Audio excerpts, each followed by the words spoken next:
How's it going, YouTube? Malagant here. We are going to be looking at my recent character, which is yet another Purifier. You know that I started this session with a Purifier with like Black Water Cocktail, leveled it up with like Demolitionist. I ended up like making a Demolitionist leveling guide as well from there, and then this time we leveled it up with like Inquisitor. I uploaded that VOD yesterday, in fact, so like level 85 or something, and today, in fact, like I finished the character. And we call this guy the Righteous Purifier. If you're familiar with Righteous Fire and Path of Exile, it's about the same. So we are dealing damage just by being next to the monsters. We are burning all of them. The only difference is that like it doesn't necessarily damage you back. So the character is not really taking damage from this. I can quickly show you my skill tree. Yeah, we only have Thermite Mine over here, nothing else to press. Thermite Mine is just for the minus resistance. We don't really use it other than like, you know, heroes or bosses. The same thing can be said over here. There's nothing to press here except like Word of Pain. Oh, sorry, Word of Renewal. And yeah, when we are against like, you know, a boss or a hero, we can definitely like drop down the Inquisitor seal, stand on it, and we can also like use Horn of Gandar to reduce the damage that we take. It's also pretty good to proc stuff. Horn of Gandar is going to be proccing the Elemental Storm. We're gonna have the seal proccing the Magi. We're gonna have our charge, so our mobility, proccing every single time the Meteor. This is the biggest one in my opinion. It's also helping out clearance a little bit too, because since it's on mobility, it will be proccing every time you charge into a pack. And yeah, the last proc is going to be the Phoenix Fire. If you want to, you can definitely play without this. You can you know, put these points somewhere else. But I do definitely like Phoenix Fire. It's kind of like synergizes with what we're trying to do as well. And it's procs from Stormfire. The Stormfire is coming. It's an active ability that comes from Seal of Destruction on the weapon, guys. And I put this to my right click, but the only time that I'm ever pressing Stormfire is basically versus like totems, bosses, stuff that I'm not going to be dying instantly. Let's put it that way. So in this one, this is not going to be like a build guide, kind of like a showcase. Let's say I was kind of like hyped about this guy after the stream. The reason being is that like, you know, after the patch notes, I made some sort of like a, you know, patch recap on YouTube, and ended up seeing this like Gaze of Empyrean, which I'm really fond of. And it was saying that like Gaze of Empyrean now is not going to be giving +2 to Aura of Sensuous. In fact, it's going to give +1 to all Inquisitor. So you know me, I really like stuff like this, pluses to characters. And yeah, I ended up making the character that I was talking about in that video once again, but this time only better, to be honest with you, simply because I didn't even like check my old build. In fact, like in that video as well, I'll be linking this one instead now, because it's quite dated. To be honest with you, you know, I was obviously, you know, worse of a player, I suppose, and this time like I knew I was going to be able to do something a little bit better. Thought about it like quite hard, and now comes this Purifier is like out of his mind, insane damage around it, to be honest with you, like without doing anything at all. So let's fight something a little bit more relevant, perhaps. I don't really know what's. Rotting Croplands. Running Rotting Croplands is like really fun. It's not really relevant at all, but at least it's going to be fun. So maybe I can show you this one.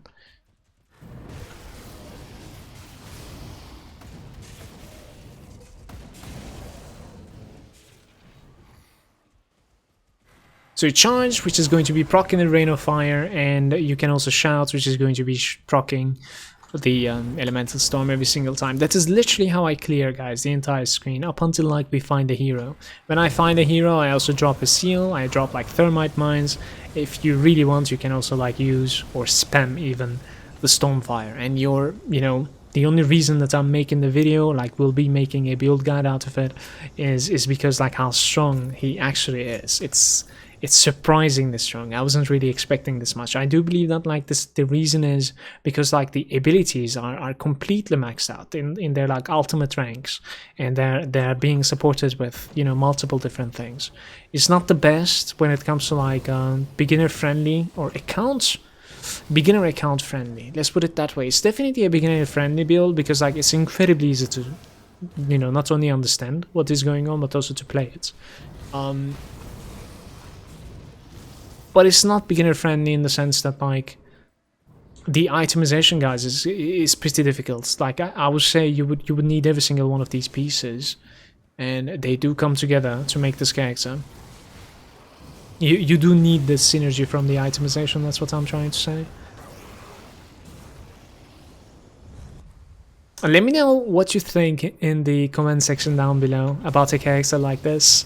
This is one of my favorite characters now, in fact. Like in the upcoming days, up until, you know, I put a video guide about this, I'll probably be trying to like optimize it is a bit further. The only thing that I dislike about it is the armor rating that the guy has is 1856. But you can definitely, you know, when you're fighting something relevant, let's say, you can definitely end up like using tinctures to increase the armor you have. You can, well, this guy already has Seed of the Inquisitor, so it's going to be very hard to die on this guy.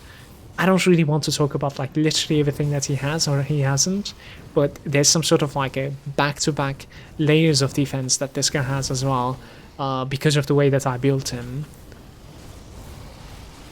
Like there's Behemoth, there's Chariots, there's a Blast Shield, there's the Prismatic Diamond. Obviously you can, in between, you can use the Word of Renewals to you know, get your self back up, and then afterwards there's the cluster that you could use as well, and all this time you're on top of a seal as well, so most of the time, even if you're taking some damage from something like very big, let's say, most of the time I personally believe that, like, you know, the absorption mechanic in this game is kind of broken, because like you should at least take a little bit of damage. You know, when you drop the seal, you shouldn't be able to just like AFK, press nothing, and everything just dies, and you're not even taking any damage. Like, look at my HP. Even though they are hitting me, I don't take any damage at all most of the time, simply because of how the absorption mechanic is working in this game.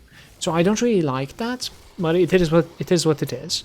And obviously, like, you kind of need to use that. So what I was saying is that even if you end up taking so much damage that like it's going to be proccing your, you know, let's say it's going to manage to proc your like Blast Shield or something, you'll still be able to recover with like 1 health potion, and then afterwards 1 more World of Renewal, and then afterwards, you know, Blast Shield will be up again. Worst case scenario, it will be Prismatic Diamond next time.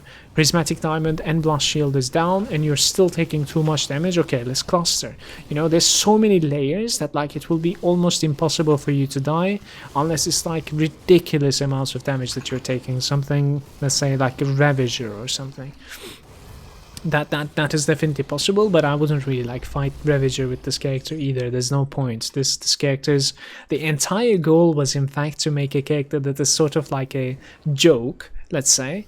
That was going to be my like flower, you know, ether cluster, ether crystal, maybe clusters as well actually, and binding farmer, the chthonic seal of bindings. And it ended up becoming so strong now that like I'll be trying to optimize it, you know, to the limits to be able to just like, you know, do much more and play more as well. And I'll make a video guide out of it too soonish. I think it's going to be the next video that I'll make actually very soon. We'll talk about, you know, how to level it. Probably we'll talk about like I'll probably not be in PJs in that one. And yeah, we'll maybe talk about like how to play it a little bit more properly, you know, what you could do differently, perhaps like how to level it, as I said, about the gearing, about the devotions. I don't necessarily like in this game how when you're in combat, if you open like devotions or something, everything just freaks out and acts as if like you're almost dead or something. That actually scared me. Like, look, you see like how red the screen is, even though I'm full HP there. I didn't press anything, by the way. This is our DPS, guys. 500,000 that we peaked with a character like this just doesn't make any sense to me. It's absolutely insane. So, thank you very much for watching, YouTube. I'm going to be seeing you in a couple of days. I don't necessarily know when the guide is going to be coming, but it will be about this guy, the Righteous Purifier, and it's going to be a good one, I think. I will probably cover a little bit of like Inquisitor leveling pretty soon as well, since like I recently leveled up this guy as an Inquisitor. I can definitely make like a guide about that as well. I've done multiple times. Should be fine. So thank you for watching. Please remember to leave a like, and I'll catch you next time. Peace out, YouTube. Take care.